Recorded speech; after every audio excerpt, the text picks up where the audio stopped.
Se conoce como maldición generacional a los pecados o consecuencia de pecados que heredamos de los padres. Es decir, que los hijos podemos estar practicando un pecado que nos ha llegado como una atadura espiritual o que estamos sufriendo los efectos de un pecado como una herencia de nuestros progenitores.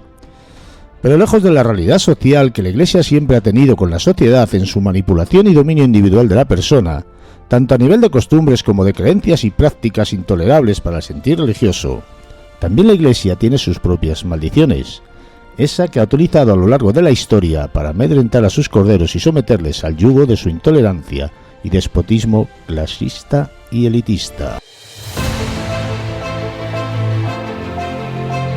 Buenas noches, Fermín, bienvenido, ¿cómo estamos? Hola, ¿qué tal? Muy buenas noches. Pues muy bien.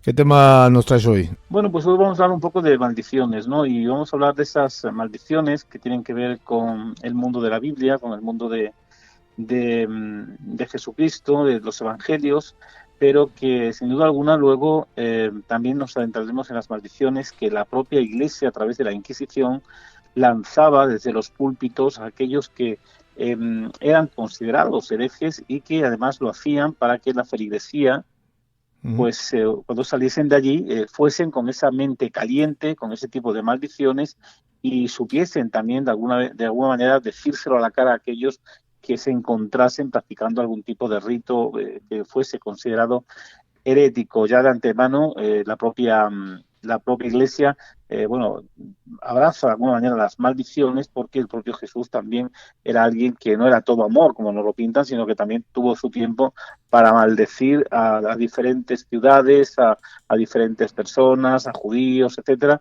Y tenemos un claro ejemplo, por ejemplo, en lo que fueron las ciudades de Cafarnaúm, de Betsaida, etcétera, y Corazaín, donde precisamente el Evangelio de Mateo se nos habla claramente de cómo pues Jesús le dijo precisamente a la gente, ¿no?, de esas ciudades. Entonces se puso precisamente él a maldecir a esas ciudades porque al encontrarse predicando en ellas, haciendo milagros, pues la gente no le aceptaban los milagros y no le hacían mucho caso, ¿no? De hecho, ahí fue un auténtico fracasado en esas tres ciudades, y debido a ese fracaso, él desde lo alto se pone a maldecir a Cafarnaúm y a Corazaín, y le dice precisamente: ay de ti, Corazaín, ay de ti, Betsaida, porque si en Tiro y en Sidón se hubieran hecho los milagros que se han hecho en vosotras, tiempo ha que ensayar que seríais ceniza, y os hubieseis convertido muchos de vosotros.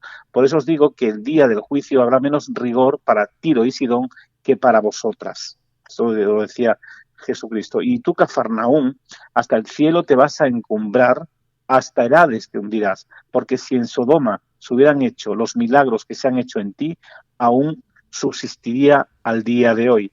Pero estas maldiciones que salen de la boca de Cristo y que desde luego no son maldiciones que acrediten, ¿no?, el amor que a veces se manifiesta, que prácticamente 100% salía de su boca, pues también se trasladaban a la vida normal en la sociedad y a través de los sacerdotes de la época. Y ahora nos ubicamos en el siglo XVI, por ejemplo, y con la Inquisición, y teniendo como base estas maldiciones de Jesucristo, nos encontramos que los sacerdotes, obligados por la Inquisición, desde los púlpitos solían lanzar precisamente contra aquellas personas que eran consideradas herejes determinadas maldiciones, y además maldiciones muy, muy potentes que desde luego denotan un odio completamente visceral contra aquellas personas que pensaban de forma diferente. Por ejemplo, hasta prácticamente 1834 se venían diciendo maldiciones del calibre como caigan todas las plagas y maldiciones que cayeron y descendieron sobre el rey Faraón y su hueste por no haber obedecido los mandamientos divinos, y que los abarque la misma sentencia de excomunión divina que alcanzó a la gente de Sodoma y Gomorra, que perecieron todos en las llamas, y de Datán y Abirón, que fueron tragados por la tierra por los grandes delitos y pecados que cometieron en desobediencia y rebelión contra Dios nuestro Señor, y sean maldecidos al comer y beber y al despertar y al dormir. Todo eso se lo lanzaban a la feligresía para que luego ellos también se los dijesen a los herejes que en un momento determinado se pudiesen encontrar.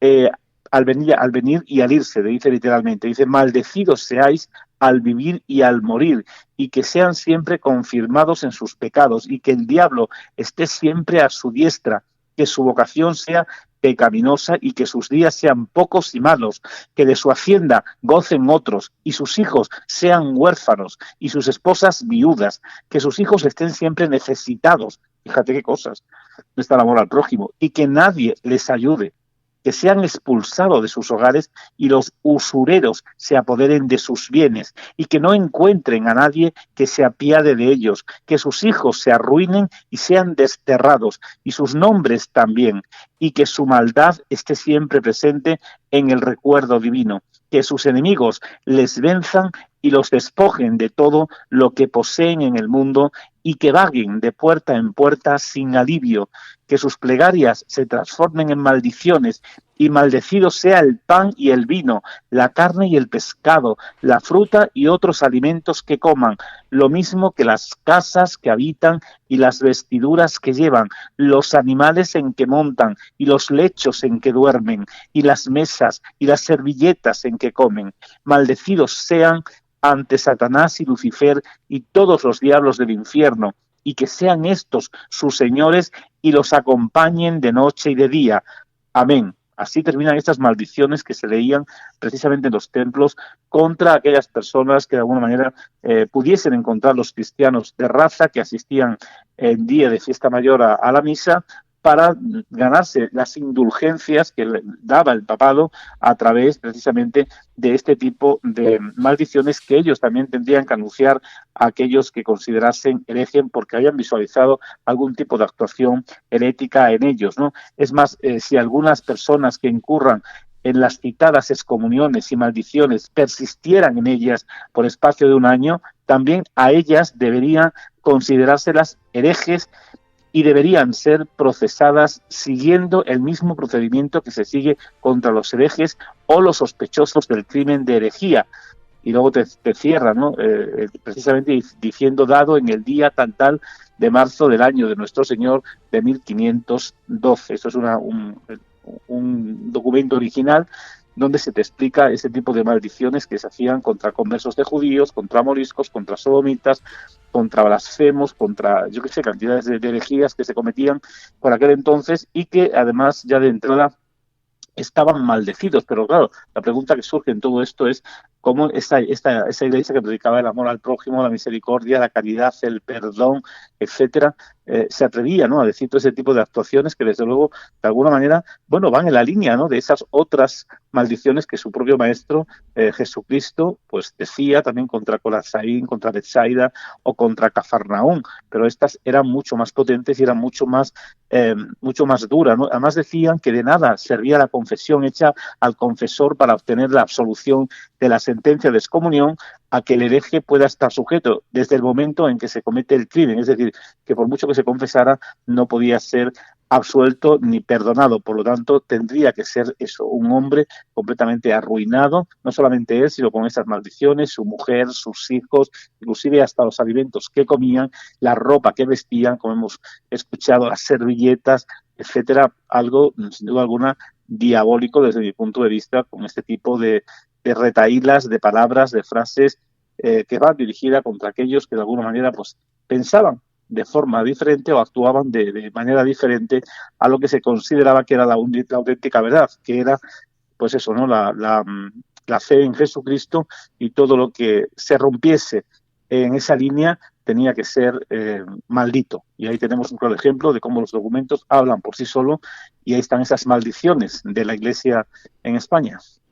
Fíjate qué contradicción, ¿no?, que una persona pudiera ser tachada de hereje por hacer maldiciones y luego a su vez ser maldecido por esos mismos que le tachaban de hereje, ¿sí?, ¿no?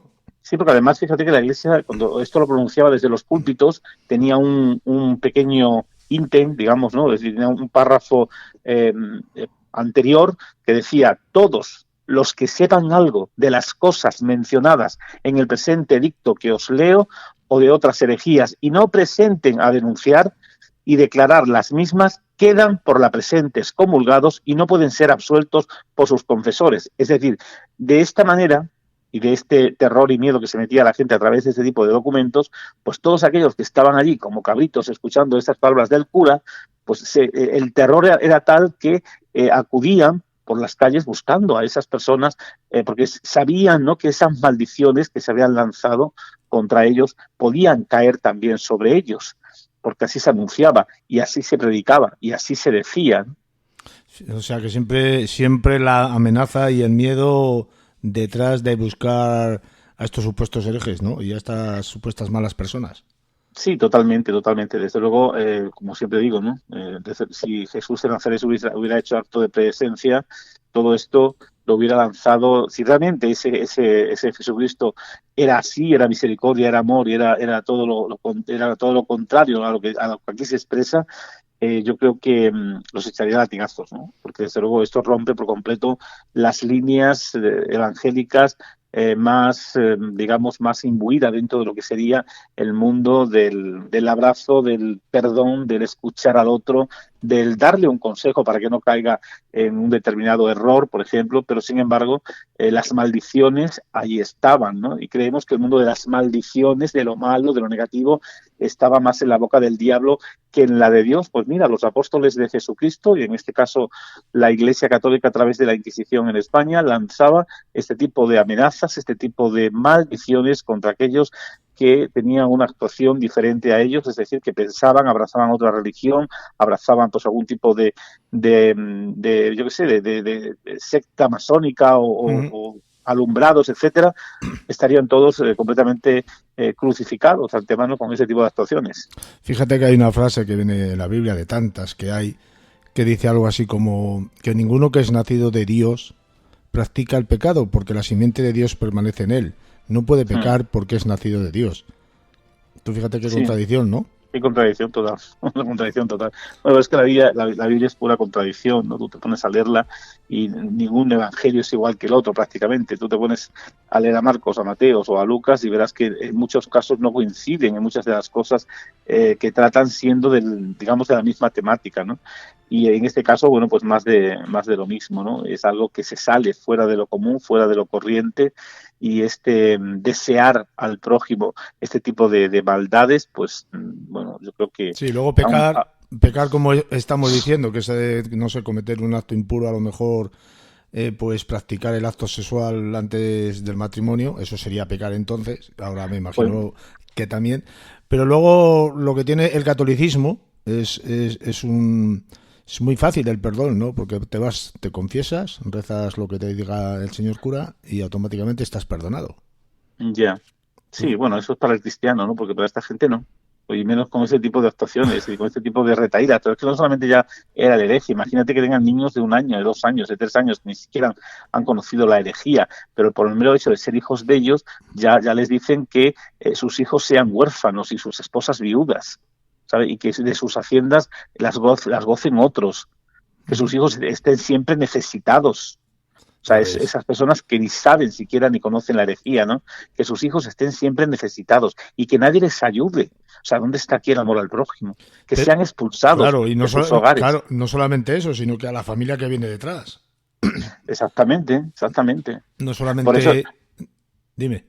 Por eso te colgaban ese San Benito famoso, que ya hemos contado aquí muchas veces, en las iglesias, porque de alguna manera ese San Benito lo que estaba haciendo era recordarte tu herejía y que todos tus familiares estuviesen tildados y tachados con el dedo a través de este tipo de maldiciones, ¿no? Porque, en definitiva, todos aquellos descendientes del condenado tendrían que escuchar este tipo de retahílas, de historias, de maldiciones desde los púlpitos. ¿Y qué culpa tienen las criaturas de lo que haya hecho su padre o su madre? Pues por eso, y dejar que los niños se acerquen a mí, ¿no? Por otro lado. Por eso te digo, que qué culpa tienen las criaturas de lo que hagan los padres y los descendientes, porque quedan marcadas a la familia de por vida. Sí, totalmente. Además te dice literalmente que sus hijos se arruinen y sean desterrados, y sus nombres también. O sea, no puede haber más odio. Sí. No puede haber más inquina, ¿no? en todo esto. En toda la palabra. Y que su maldad esté siempre presente en el recuerdo divino. Que sus enemigos les venzan y los despojen de todo lo que poseen en el mundo. Y que vaguen de puerta ahí, prácticamente, ¿no? Que por suerte creo que hoy en día todas estas cosas ya no existen. aunque a algunos les gustaría que siguieran existiendo. No, por supuesto que sí, pero esto es historia y hay que contarlo, porque la historia es cultura y la cultura no es enemiga de nadie. Esto sucedió en España durante 3 siglos y medio. La Y ahí están los cultura, documentos con este tipo de maldiciones. la cultura es enemiga de aquellos que quieren dominar a través del miedo y del temor. Sí. Hombre, por suerte hoy ya la sociedad actual no tiene la incultura que tenía pues las personas que escuchaban este tipo de historias allá en el siglo XVI, XVII, XVIII, ¿no? O XIX, medio del XIX, porque hoy en día ya sabemos todo a través de la lectura, a través de los medios, etcétera, pues la realidad de lo que sucede, de lo que sucedió y de lo que sucederá. Y también esto había que decírselo a la Iglesia, ¿no? A ellos mismos, porque dentro de la propia Iglesia nos encontramos algunos miembros de la misma, no a todos, a algunos que brillan por su ausencia, ¿no? Y que actúan de una manera completamente corrosiva.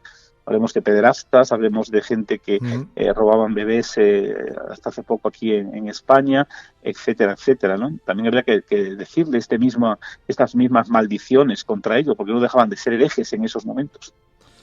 Fermín, ha sido un placer como siempre tenerte en el programa. La semana que viene te esperamos con otro tema interesante. Muchas gracias. Venga, gracias a vosotros. Un fuerte abrazo.